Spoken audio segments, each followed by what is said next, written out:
एक बार एक छोटे शहर में एक लालची आदमी रहता था। वह बहुत ही धनी था, लेकिन इसके बावजूद भी उसकी लालच का कोई अंत नहीं था। उसे सोना और कीमती चीजें काफी पसंद थीं, लेकिन एक बात जरूर थी, वह अपनी बेटी को किसी भी चीज से ज्यादा प्यार करता था। एक दिन उसे एक परी दिखाई दी। जब वो उसके पास आया तो उसने देखा कि पेड़ की कुछ शाखाओं में परी के बाल फंस गए थे। उसने उसकी मदद की और परी उन शाखाओं से आजाद हो गई।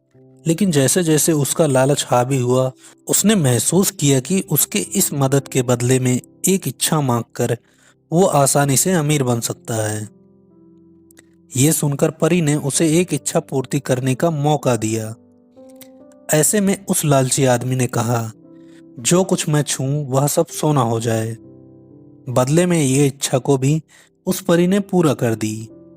जब उसकी इच्छा पूर्ण हो गई, तब वो लालची आदमी अपनी पत्नी और बेटी को यह इच्छा के बारे में बताने के लिए घर भागा। उसने हर समय पत्थरों और कंकड़ों को छूते हुए और उन्हें सोने में परिवर्तित होते हुए देखा, जिसे देखकर वह बहुत खुश हुआ। घर पहुंचते ही उसकी बेटी उसका अभिवादन करने के लिए दौड़ी। जैसे ही वह उसे अपनी बाहों में लेने के लिए नीचे झुका, वह एक सोने की मूर्ति में बदल गई। ये पूरी घटना अपने सामने देखते ही अपनी गलती का एहसास हुआ। वो काफी जोर से रोने लगा और अपनी बेटी को वापस लाने की कोशिश करने लगा। उसने परी को खोजने की काफी कोशिश करी, लेकिन वह उसे कहीं भी नहीं मिली। उसे अपनी मूर्खता का एहसास हुआ, लेकिन अब काफी देर हो गई थी।